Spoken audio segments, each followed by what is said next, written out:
Hi, I'm Laura, I'm one of the BALTIC Crew, and today I'm going to talk to you about our Level 3 exhibition, which is John Akomfrah, the Ballasts of Memory. This exhibition is comprised of 3 films, and the idea of the exhibition's title, The Ballast of Memory, is this idea that he uses history and historical archive and footage to kind of balance the less kind of solid facts against this kind of intangible idea of memory and social memory, and how sometimes kind of people or important moments kind of fall through the gaps. So he uses archive and history to kind of bring to attention people who might kind of be forgotten. So this is Precarity. This is a 3-screen video installation, and it is about the life of Charles Buddy Bolden, who is widely credited with being one of the originators of jazz music. But strangely, there's only 2 documents recording his life. One's a newspaper article that says he hit his mother or mother-in-law on the head with a water pitcher, and then the other's his committal to a Louisiana mental asylum, where he went in 1908 and didn't come out for another 25 years.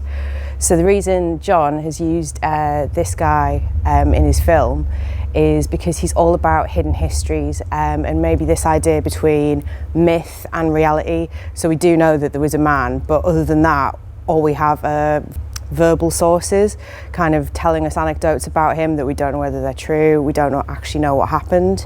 So the reason you have the 3 screens is this idea of he works with archives and juxtaposes different images of things together to try and create a different meaning. It's a technique called montage or bricolage, and basically it's trying to find the hidden black history that has kind of been taken away. Akomfrah kind of describes it as using history to remind people about stuff that's happened in the past, because you kind of sometimes get what he thinks of as social amnesia. So he went to New Orleans, where obviously jazz came from, and he works with the archives, and he tried to find different sources and different materials. So what he's kind of hoping is through this he kind of creates something a bit more tangible about Bolden and maybe a bit more of an insight into his life. Another large part of it is he's really interested in the water as well. So with recent events like Hurricane Katrina in New Orleans, and obviously New Orleans is surrounded by water, and that's where all its prosperity comes from. So there's kind of that element kind of going through about the place is very important. It's also known there's no actual recording of Bolden. They think he did make a wax cylinder in the early 1900s, but they've never found it. I think it's lost. So the bit where you actually see him playing, it's really unusual in that the sound in the room goes completely quiet.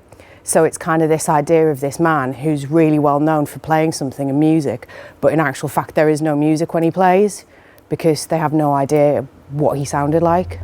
So this is the Unfinished Conversation, and the subject of this primarily is a man called Stuart Hall. He was a Jamaican immigrant who came over to study in Oxford and is largely credited as being the godfather of cultural studies, and he became very much involved in a leftist movement in London and Oxford, where he went to try and create awareness of black rights in England. So it's almost like a tribute to this man and his legacy, because I don't think, yet again, it's the same as Buddy Bolden in the front, many people actually know who he is and what he did.